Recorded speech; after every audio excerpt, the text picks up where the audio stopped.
Questions 11 through 20 on the 2020 Grade 12 AMC 12A. A frog sitting at the point 1, 2 begins a sequence of jumps where each jump is parallel to one of the coordinate axes and has length 1. And the direction of each jump, up, down, right, or left, is chosen independently at random. The sequence ends when the frog reaches a side of the square with vertices 0, 0, 0, 4, 4, 4, and 4, 0. What is the probability that the sequence of jumps ends on a vertical side of the square? Well, let's draw a coordinate axes.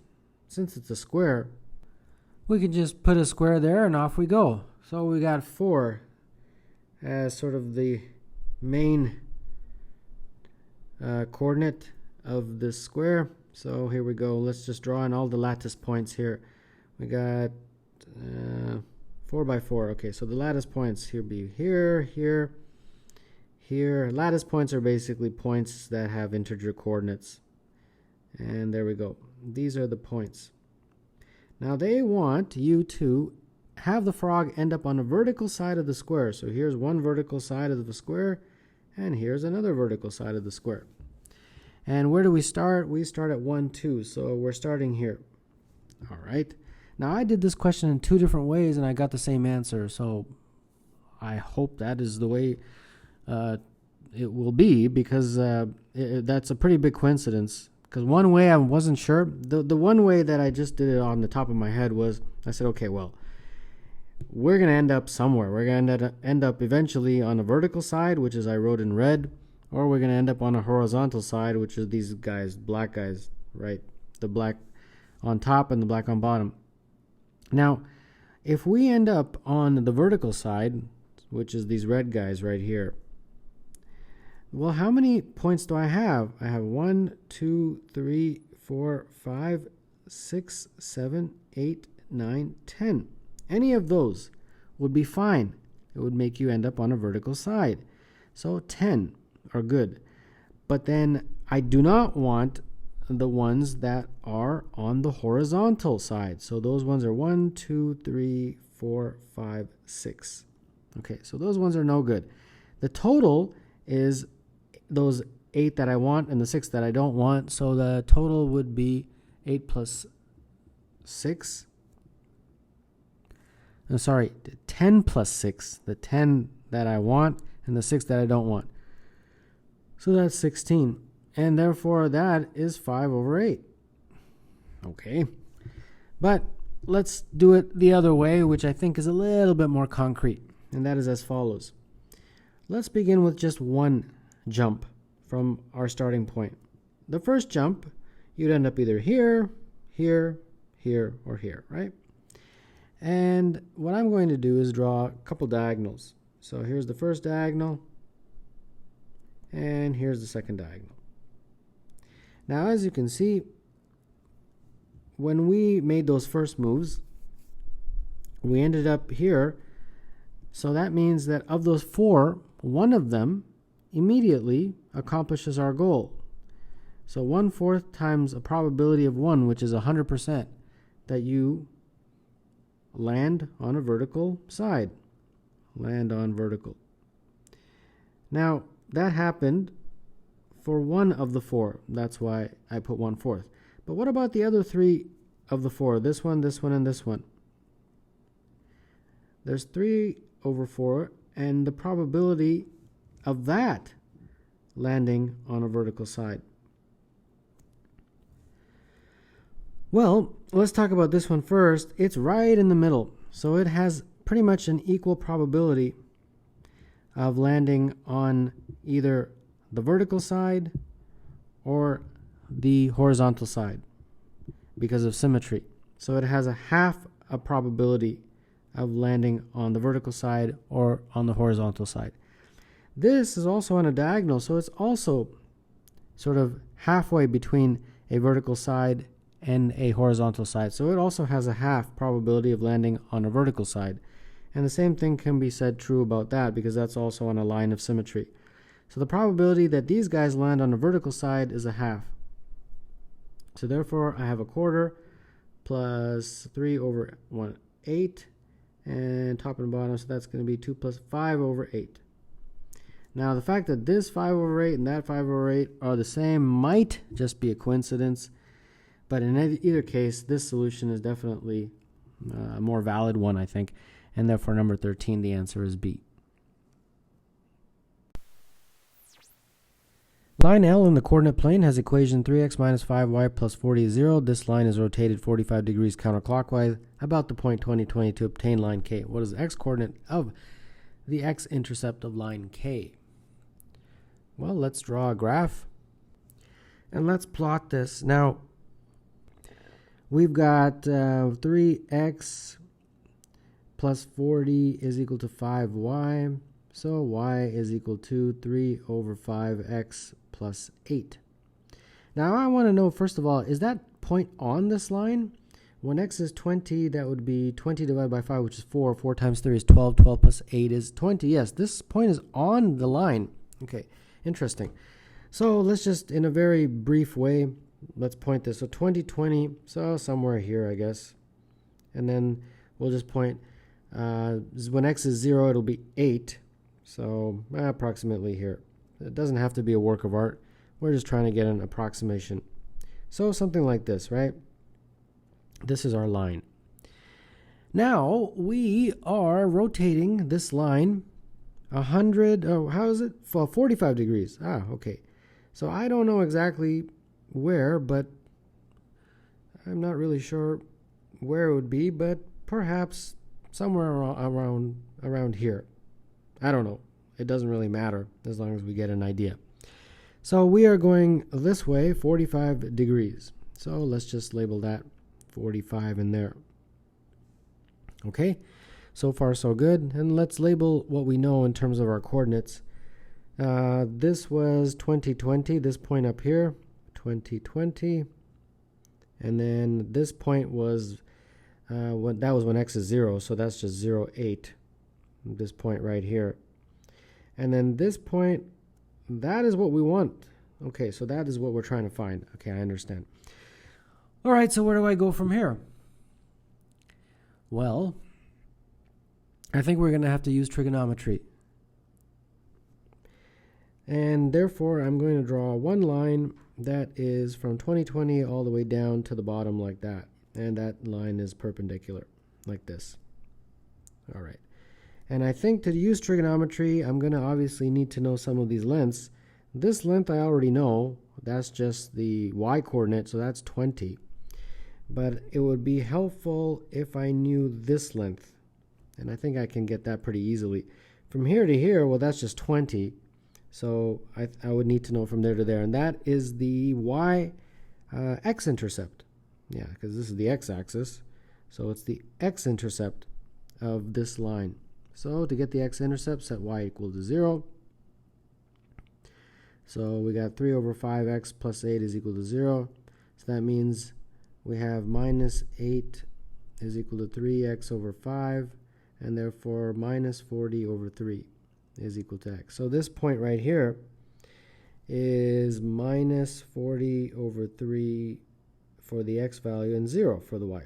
Okay. So that means this distance is 40 over 3. This is 20. So I can easily add those two to get that distance. Okay, so let's start using our trigonometry here. And we are not allowed to use a calculator, so I've got to use trig identities and all that stuff. So where do I want to begin? I'll just use this big angle right there. That angle, and I'll just call that theta. So I'll just put theta right there. And I will use tan. So the tan of that theta is opposite over adjacent. So the opposite is this distance, which is 20 plus 40 over 3. 20 plus 40 over 3. And then adjacent is this distance, so that's just 20. And that's going to be about 1.6 repeat. And because I don't have a calculator, I can't get the theta value unless you're an absolute genius. Okay, and now I think I can use this angle to get this distance right here. This angle, first of all, is going to be theta minus 45. Theta minus 45. So the tan of that, tan of theta minus 45, will be equal to opposite. So that distance, and let's just give it a name. Let's call it A. And then over adjacent, which is 20. All right. And now, unfortunately, you've got to dig out those trig identities. And here we go. So what is that? It's tan of theta minus the tan of 45 over 1 plus tan of theta times the tan of 45. And that is equal to A over 20. So let's see here. Tan of theta, well, that's just 1.6. I just got that. 1.6 repeat. And then tan of 45, that one you should remember. Even if you didn't, you can just draw an isosceles triangle. 1, 1, make this theta. And the tan is, as you can clearly see, those are going to be 45s, right? So the tan of theta would be opposite over adjacent, which is 1. And then this is going to be 1 plus tan of theta, which is 1.6 repeat, times just 1. And that is A over 20. So A over 20, when you do this math here, that becomes 1.6, or sorry, 0.6 repeat over 2.6 repeat. And that is, this number here is a quarter, 1 over 4. So that means A is equal to 5. So this is 5. So that means since this is entire distance was 20, that means from here to here is 20 minus 5, which is 15. And sorry, it wasn't drawn to scale, but that's okay. So that means this point is 15, 0. And that's what they wanted. The x-coordinate of the x-intercept, the x-coordinate is 15. So number 12, the answer is B.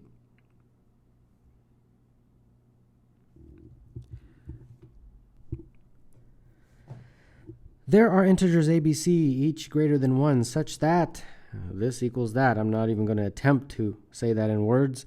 For all n greater than 1, what is b? All right, so let's approach this. And we've got a, then n, and then b, and then n, and then c, and then n. And on this side, we've got 36, and then n to the power of 25. Okay, the first thing I'm going to do is raise everything to the a power, like that. And when I do, this root disappears, and I just get left with this stuff here, and see that like that. On this side, however, I get n to the 25, but the exponent becomes a over 36, like that. Okay, that's pretty decent so far. So what I'm going to do now is, well, first of all, I got to make sure that I write it properly so that it doesn't become confusing.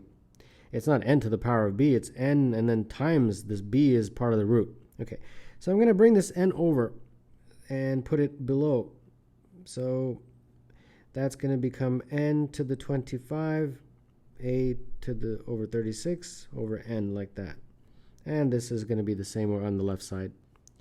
Now the right side, that can be put all in one. So a 25a over 36, and then I can bring that n, since it's n to the power of 1, I can just bring it up and combine it with that exponent. Okay, at this point, again, very similar to before, I'm going to raise everything to the b power, like that. And that will allow that radical to disappear, and leaving just that on the left side. This now becomes n 25ab over 36 minus b. Okay. Now at this point, same sort of story. We're going to bring the n, this n below. And when we do, we will get n 25ab over 36 minus b minus 1. Because just as before, it's going to go below, and then we can combine it with the exponent. So now this is all we are left with. And then again, take everything to the c power, like that. And then all we will be left with is just an n here. And then this combining will be n. 25.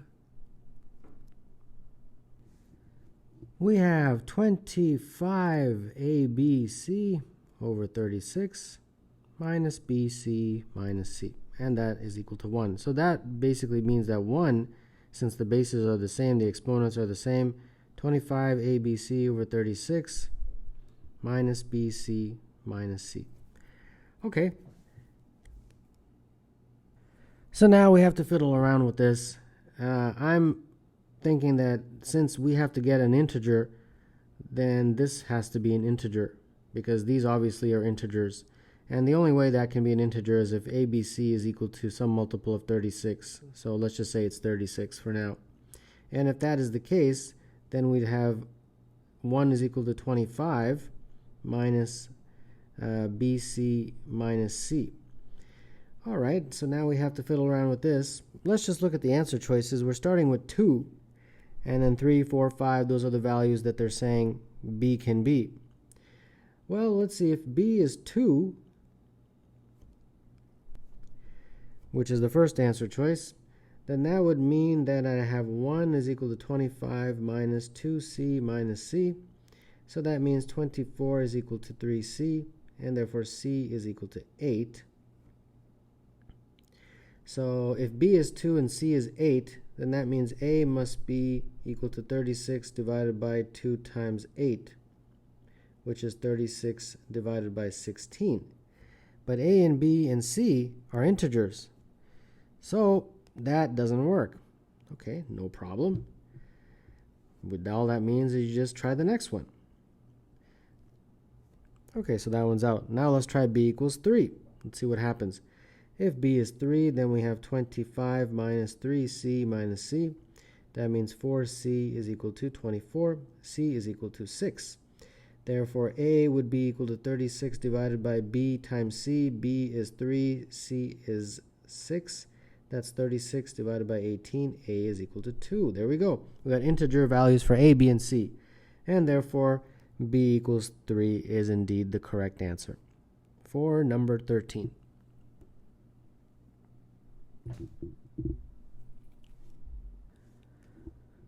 Regular octagon ABCDEFG has area N. Let M be the area of quadrilateral ACEG. What is M over N?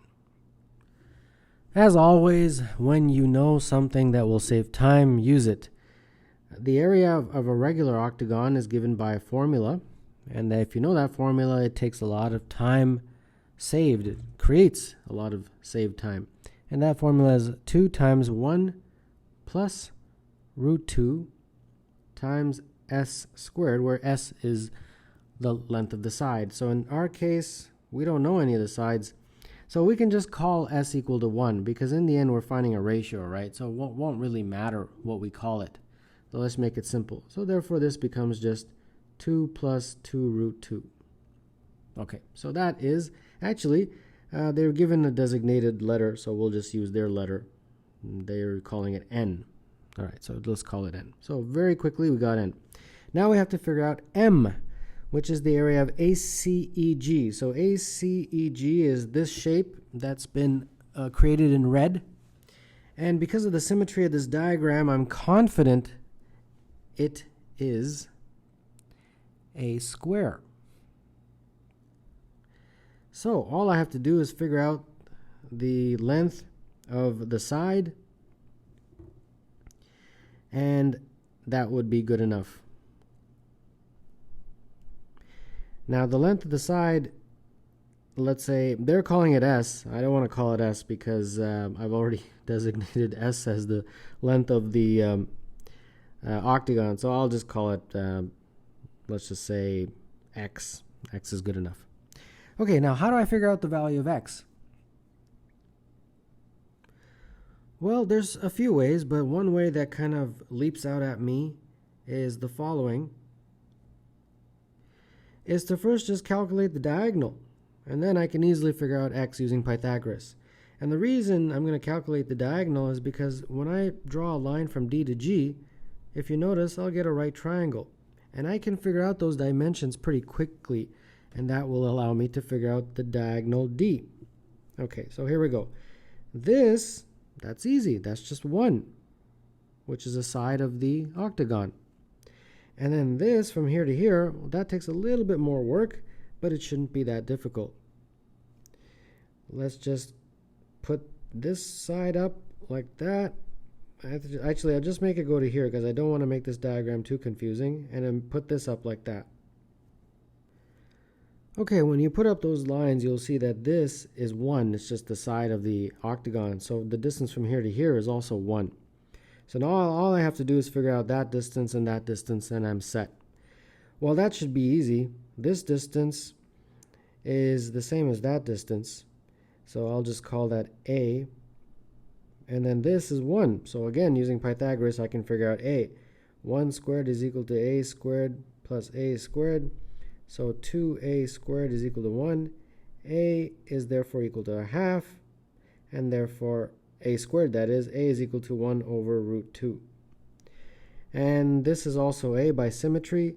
So that full side will be 1 plus 2A. So now I got a Pythagorean relationship. 1 squared plus 1 plus 2A squared is equal to D squared.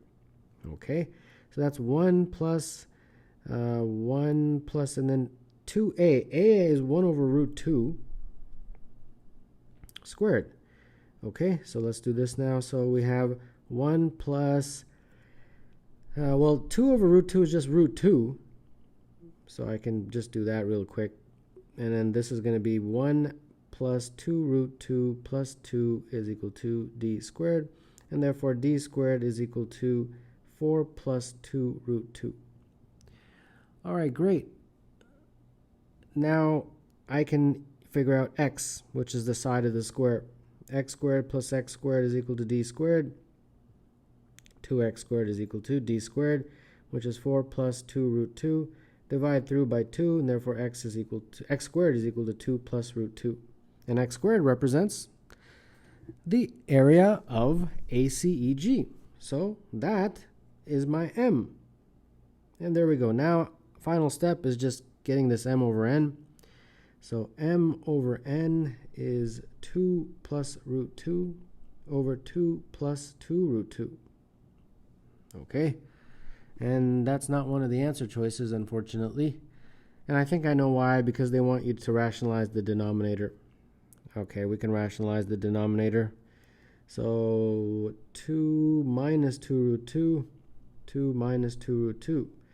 All right, so that's going to give me 4 minus 4 root 2 plus 2 root 2 minus 4. And this is going to give me 4 minus 8. So on top it'll be minus 2 root 2 over negative 4, and that simplifies to root 2 over 2. Root 2 over 2 is the answer to number 14, and that would be B.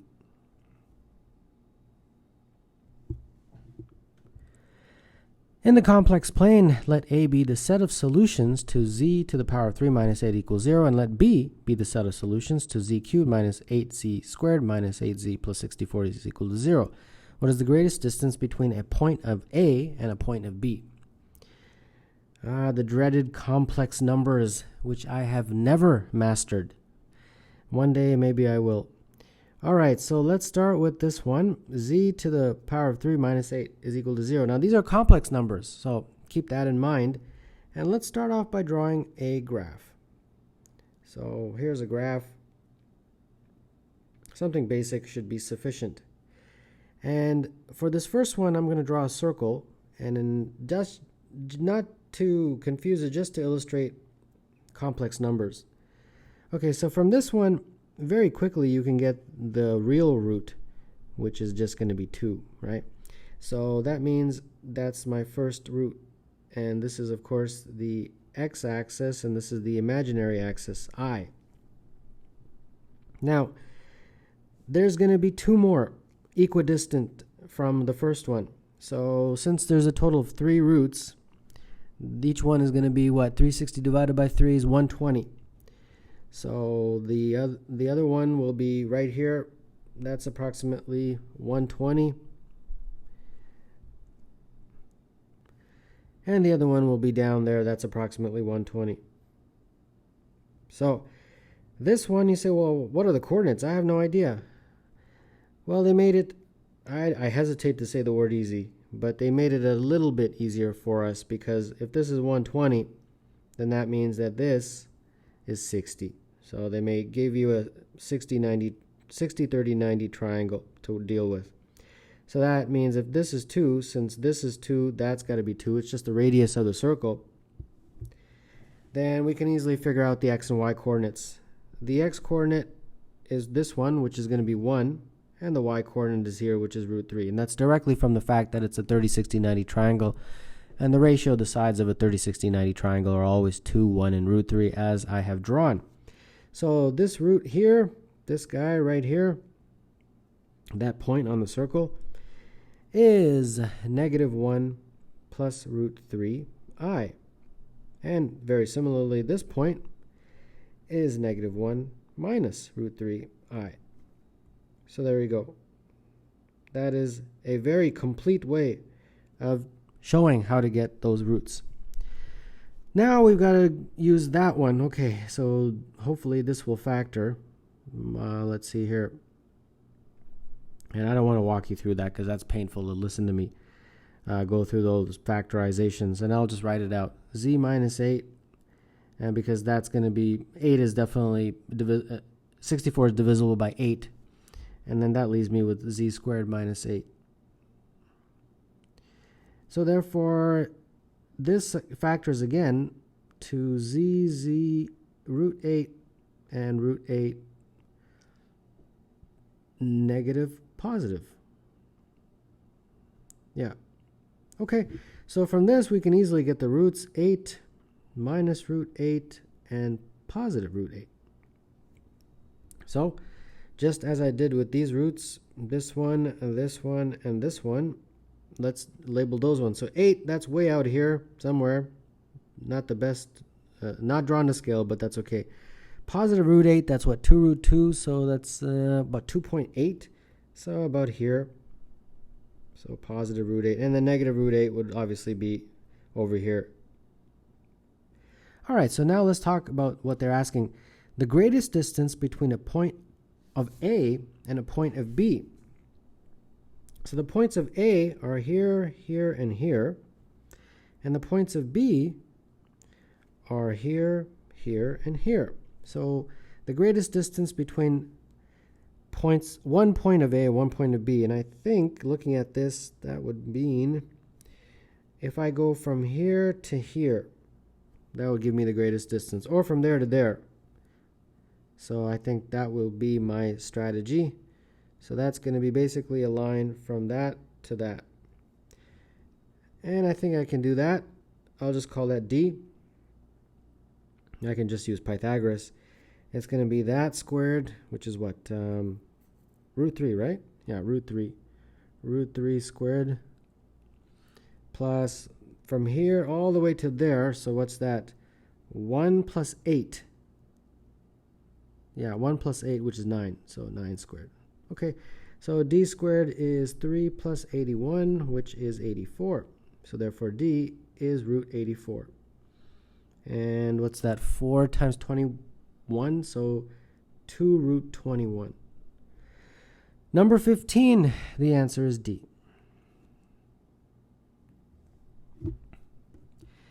A point is chosen at random within the square in the coordinate plane, whose vertices are 0, 0, 20, 20, 0, 20, 20, 20, 20, and 0, 20, 20. The probability that the point lies within d units of a lattice point is a half. A point xy is a lattice point if x and y are both integers. What is d to the nearest tenth? Well, we don't need to worry so much about that many points. We can just look at a unit square, and that will be sufficient. So let's put in a unit square. And here we go. So this is a lattice point, and this is the value of d from there to there. If the point is here, it will be within d units of a lattice point.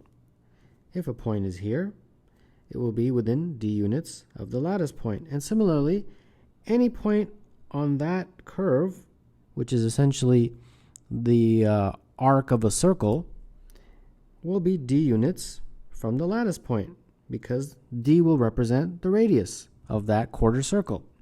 So that's why I shaded. Anything in that region will be d units within d units. So d units or less of the lattice point. And the same exact conversation holds true for this lattice point, that one, and this one.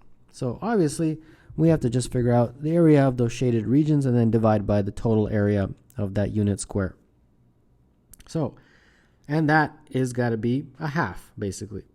So a half has to be the area of the shaded region divided by the area of the square, which in this case is 1 by 1 because it's a 1 by 1 square. So the area of the shaded region is 4 quarter circles, which essentially just is one circle. So pi r squared. And that's 1, and that's a half. And r in this case is d. D represents the radii, or radius. So that's going to be pi d squared is equal to 1/2. So d squared is equal to 1 over 2 pi, and therefore d is equal to 1 over root 2 pi. And this is approximately 0.4. And I think that's what they want. Yeah, d to the nearest tenth. So number 16, the answer is B. The vertices of a quadrilateral lie on the graph y is equal to ln of x, and the x-coordinates of these vertices are consecutive positive integers. The area of the quadrilateral is ln of 91 over 90. What is the x-coordinate of the leftmost vertex? So we sketch the graph of y is equal to ln x right here, and then we now have to label these vertices. And I'm going to exaggerate it a little bit because I need to make this diagram clear. So let's say my first vertex is here, second one is here, third one, and fourth one. So on the graph, they would actually be on the graph. Those are just the points on the x-axis. So it's like this. Now we have to connect these to make a quadrilateral. So let's do that. From there to there, from there to there, from there to there, and then we join them like that. Now, how do we figure this out? Well, join the vertices to the x-axis like that. Now, if you look at this, you think, well, the shape of the quadrilateral is, there's no right angles, and it's going to be very difficult. If I use herons, it will take absolutely forever. So how do I do this? We have to have some strategy. So let me write out the strategy first. Let me explain the strategy, and then I'll go with it. How we're going to figure out the area of that quadrilateral is as follows. We're going to figure out the area of 3 trapezoids. So 3 trapezoids. And this is the first trapezoid right here. This is the second one right here. And this is the third one right here. And then from that, I will subtract this guy. That trapezoid, I guess. Minus 1 trapezoid. And when I do that, I will basically get the area of the quadrilateral. So now let's label this. I'll just call this A, and then they're consecutive integers, so A plus 1, A plus 2, and A plus 3. And then this is on the graph, y is equal to ln x, each of these points. So this point right here would be A ln A. And very similarly, that point would be A plus 1 ln A plus 1. This point would be A plus 2 ln A plus 2. And finally, that point would be A plus 3 ln A plus 3. Okay, so let's begin. Our area is going to be ln of 91 over 90. And we are going to use this strategy to figure out the area. So 3 trapezoids. If you remember the area of a trapezoid, if you have any trapezoid, and we have sides A, B, and then this is the height. The area is A plus B over 2 times the height. So we're going to use, of course, the same formula. So I'll talk you through the first few. So A plus B, that's just going to be the ln of A plus the ln of A plus 1.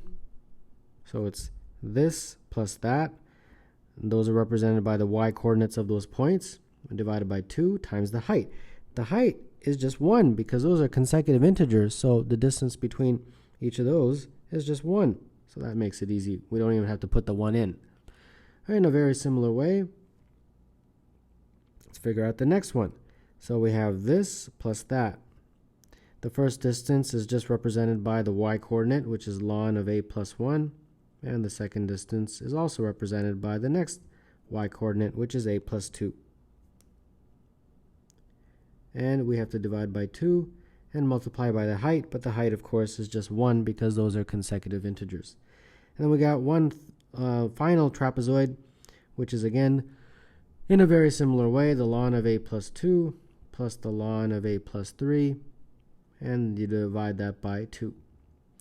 And then multiply by the height, which is just 1. Now we have to subtract from that this big trapezoid because we want to eventually end up with the area of that shape, quadrilateral. So subtract by the area of the big one. So the big one, that side, which is the ln of A, plus that side, which is the ln of A plus 3, divided by 2, and the height. The height this time is 3. So put 3 there. All right, so this is basically our formula, and I think that's pretty reasonable. We can work with that. Ln rules are very similar to log rules, so here we go. So let's simplify this. Let's collect like terms. So this is going to be, when I'm collecting like terms, when it's all said and done, minus the ln of A, because you got this ln of A, and then you have 3 over 2 ln of A here. So that's why you get minus ln of A. Let's just circle that so we know that we've already done that. And then when we collect like terms for ln of A plus 1, we end up getting just plus, because this is going to be a half, and this is going to be a half. So, and those are the only two ln A plus 1s. And then the ln of A plus 2, let's see here. Let's just circle the A plus 1s. You're going to get a half here, and you're going to get a half here, so you get a full ln of A plus 2. And then finally the ln of A plus 3, let's see what we have for that. Let's circle those. This is going to be a half, and then minus 3 halves, so that looks like minus 1. So this is just going to be minus 1. Okay, combining these, remember log rules are the same as ln rules. So it's going to be the ln, the positive ones we can put in the numerator, A plus 1, A plus 2. And then the negatives, the subtractions, you put in the denominator. So it'd be A and then A plus 3. And that is equal to the ln of 91 over 90. So that means this has got to be the same as that. So you just drop the ln. So 91 over 90 is the same as A plus 1 times A plus 2 over A times A plus 3. Now you can cross multiply, get quadratics and all that, or you can do this by inspection. I actually like the inspection method. Look at this and break up 91 into its prime factors as 13 times 7, right? And then break up 90 into its, not prime factors, but break it up a little bit, and you get this. Okay, but what if I multiplied top and bottom by 2 to make that 7 into a 14, and that's 6 into a 12? Well then, this is exactly in this format. And therefore A is equal to 12. And that is what they wanted. They wanted you to figure out, if you read the question, the x-coordinate of the leftmost vertex. This is the leftmost vertex, and the x-coordinate is A. And we just figured out that A has a value of 12. Number 17, therefore the answer is D.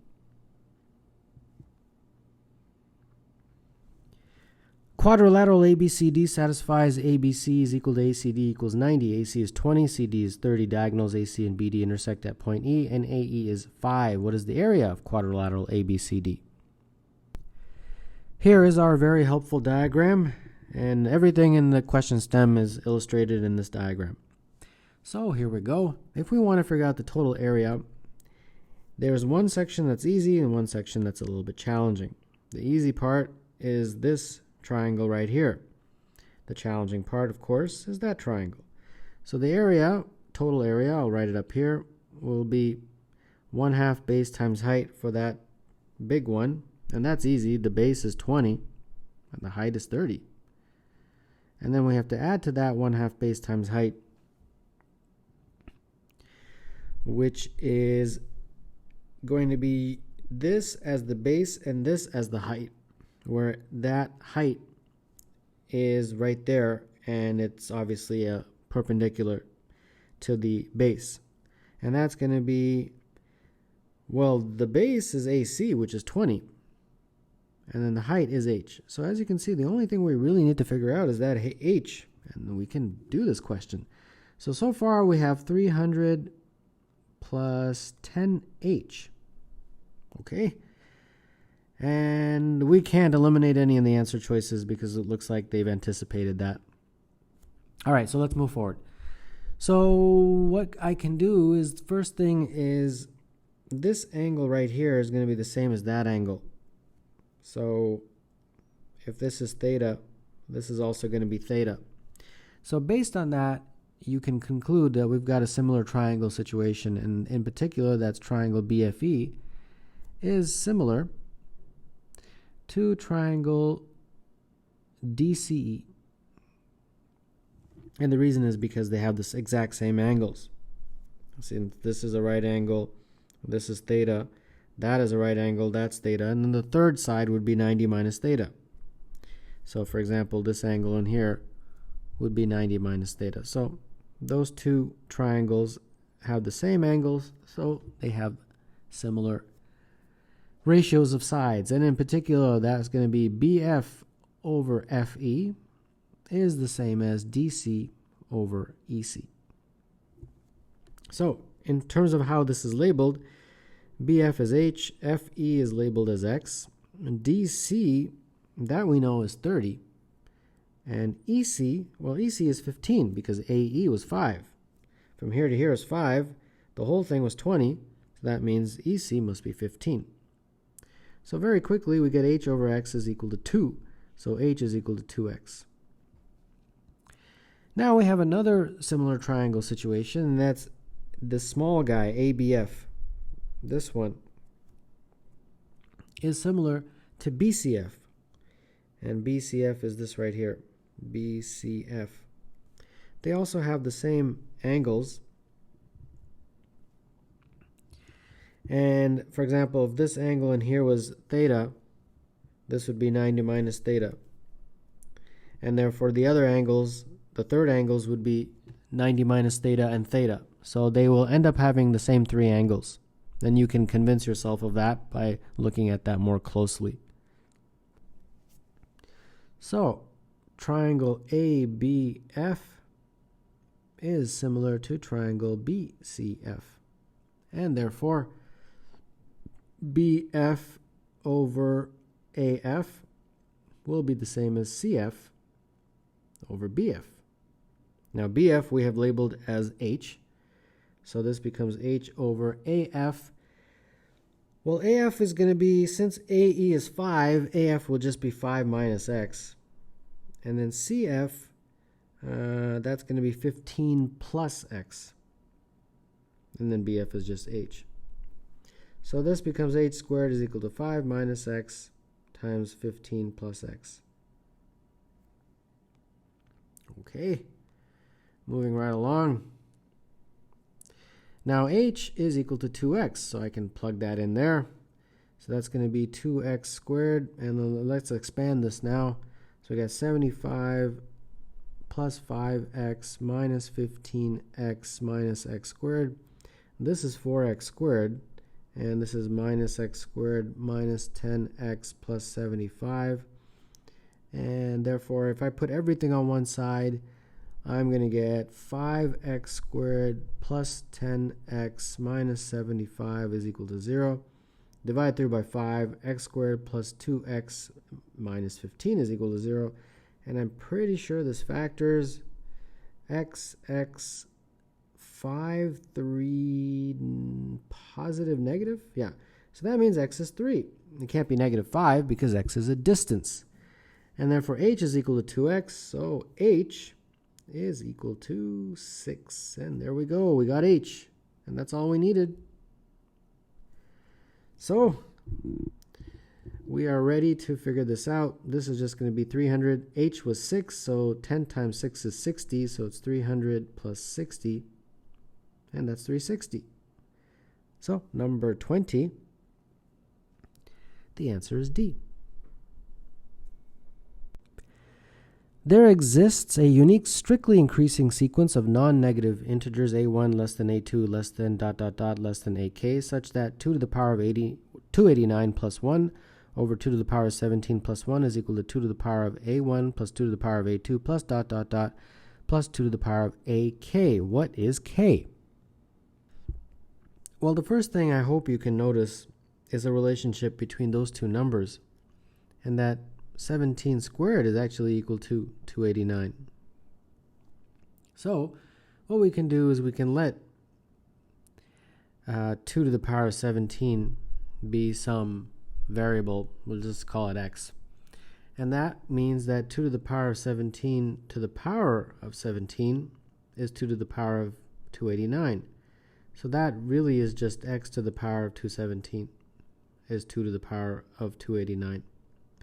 So our equation here we can rewrite in the following way. We will have let's see here, x to the power of 17 plus 1 over x plus 1, and that is equal to all this stuff here. And we have to sort of figure this out of how many numbers we're going to have, a1, a2, all the way up until ak. So how many of those? Okay, so some of you are very familiar with this kind of division. You can do it, but I'll talk you through it. So let's say we have something here, right? Some big long expression. Well, the first term, when I multiply it by this guy, if I cross multiply it, it's going to multiply by that x, and it's going to give me x to the power of 17. So that must be, therefore, x to the power of 16. And then the next term that I multiply is going to be this 1 times x, 1 times that x to the power of 16. So that's going to give me a plus x to the power of 16. But we obviously don't want that, because on this side there is no such x to the power of 16. So what we can do is we can put a negative x to the power of 15. So when this is multiplied by that, it will become x to the power of 16, and then it will cancel out what happens when you multiply that by that. So I hope that makes sense. And then if you keep going like that with the same sort of reasoning, when you multiply this by this, it'll be negative x to the power of 15, but we don't want that because that's not in that numerator. So we can add an x to the power of 14, because when you multiply this by this, you'll get an x to the power of 15, and it will cancel out that x to the power of 15, that negative x to the power of 15. And then you just keep going like that.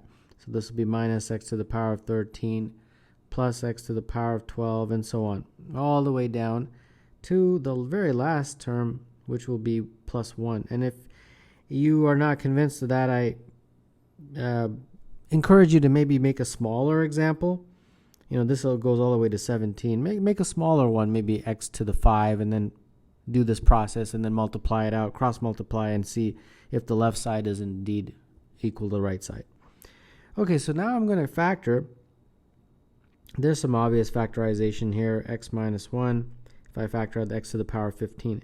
Here, if I factor out an x to the power of 13, I will get x minus 1, and then so on, like that, dot, dot, dot.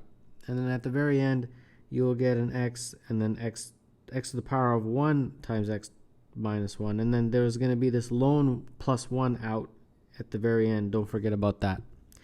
So now we can factor out an x minus 1 from everything, and it will be x to the power of 15 plus x to the power of 13 plus dot, dot, dot, all the way until that x to the power of 1. And then don't forget that plus 1.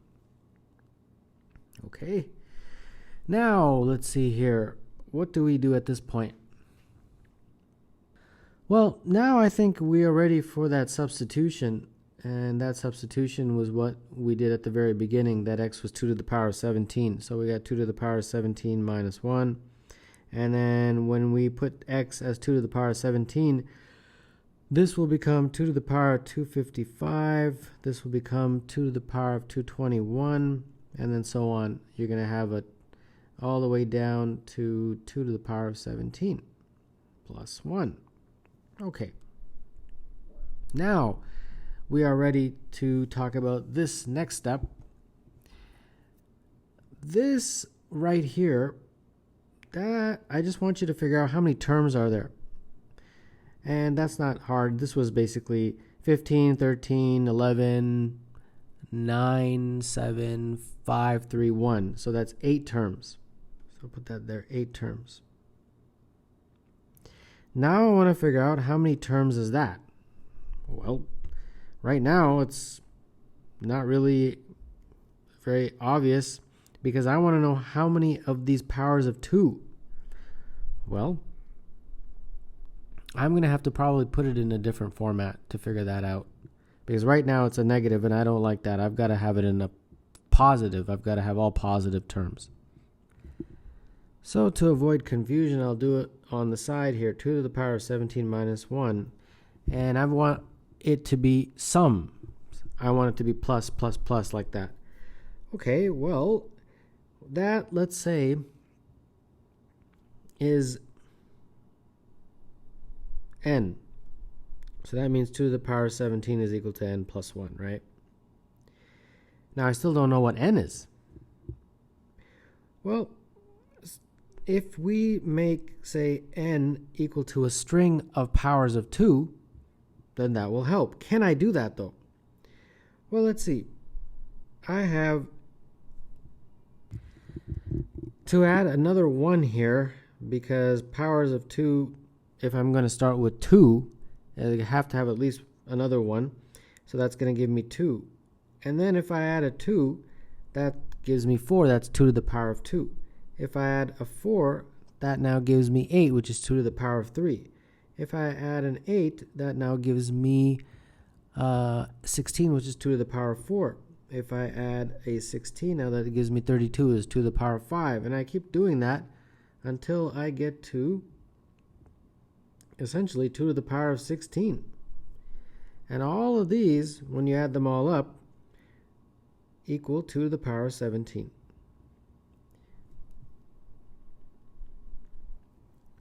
So if you want to write it out as powers of 2, maybe it'll be a little bit more easier to understand.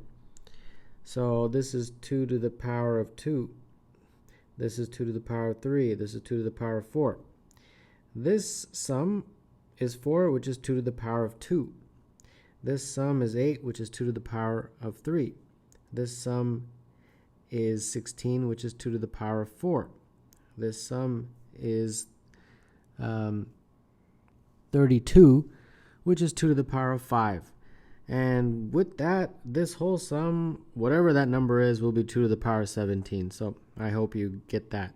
All right, let's go back and substitute this in. So that 2 to the power of 17 minus 1 is really just this whole string right here, which would basically be, I have to subtract 1 here, because this is 2 to the power of 17. So it would be just this right here without that 1. So it would be 1 plus 2 plus 2 to the power of to dot dot dot all the way until 2 to the power of 16. And then this one is our 8 terms as described above. So now how many terms are there? Well, let's count them. This is 2 to the power of 1 all the way to 2 to the power of 16. That's 16 terms. And then there's this one also. So there's 17 terms. Okay, so that means when I take these 17 terms and I multiply by these 8 terms, that's going to give me 17 times 8, which is 136 terms. And then don't forget there's one extra term here. So I have a total of 137 terms. And each of those will be some power of 2. This one, for example, is 2 to the power of 0. And then there'll be a whole bunch of other powers of 2. And they will probably be in increasing order. But what we are interested in is how many. So there's 137 of them. So the very last one will be A137, 2 to the power of 8, 137, like that. So that is pretty much what they wanted. And 137, therefore, is C for number 21. Let T be the triangle in the coordinate plane with vertices 0, 0, 4, 0, and 0, 3. Consider the following 5 isometries of the plane: rotations of 90, 180, and 270 counterclockwise around the origin, reflection across the x-axis, reflection across the y-axis. How many of the 125 sequences of 3 of these transformations, not necessarily distinct, will return T to its original position? We've got this very interesting sort of set of transformations, reflections, whatever. So here's our triangle. We got 4 here and 3 here. Now, we have 3 moves, right? 1, 2, 3.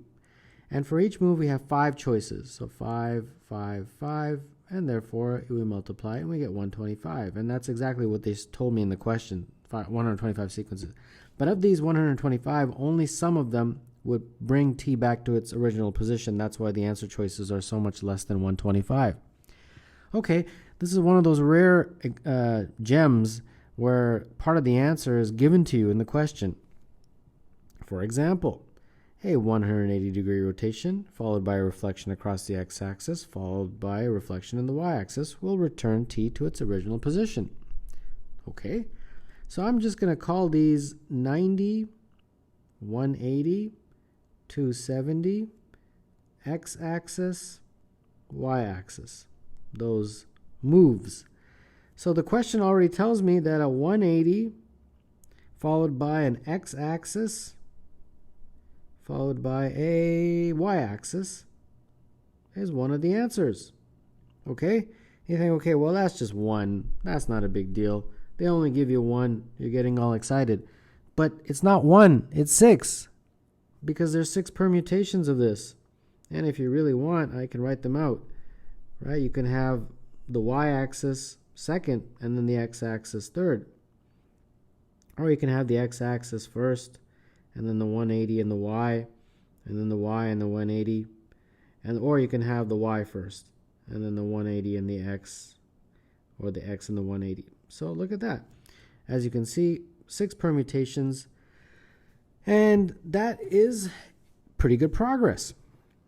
Now, are there any others? Well, of course there are, because the answer choices are greater than 6. So now we have to think. The only other way of doing this is we've, I think, exhausted the x and the y's, because in the x and the y's, if you put anything else, it won't work as a third choice. And if you put just x-axis like that, then the third choice will make it different than the original position. So now what I want to do is concentrate just on the angles. If you move something 90 degrees, right? Let's just concentrate on a point. I think it's easier. It'll go to here. Another 90 degrees here. Another 90 degrees here. Another 90 degrees back to its original position. So that's a rotation of 360. If I can move, therefore, the shape 360, I will bring it back to its original position, or any multiple of 360, like 720. So let's see, can I get 360? I think so. 90, 90, and 180 should do it, right? 90, 90, and 180. That is 360. And then there's going to be 3 permutations of this. 90, 180, 90, or the 180, 90, 90, like that. And I think that's a rotation of 360. So that would bring it back to its original position. And any multiple of 360, so 720 is another multiple. Can I get a 720 with any combination of that? And I think so. 270, 270, and 180.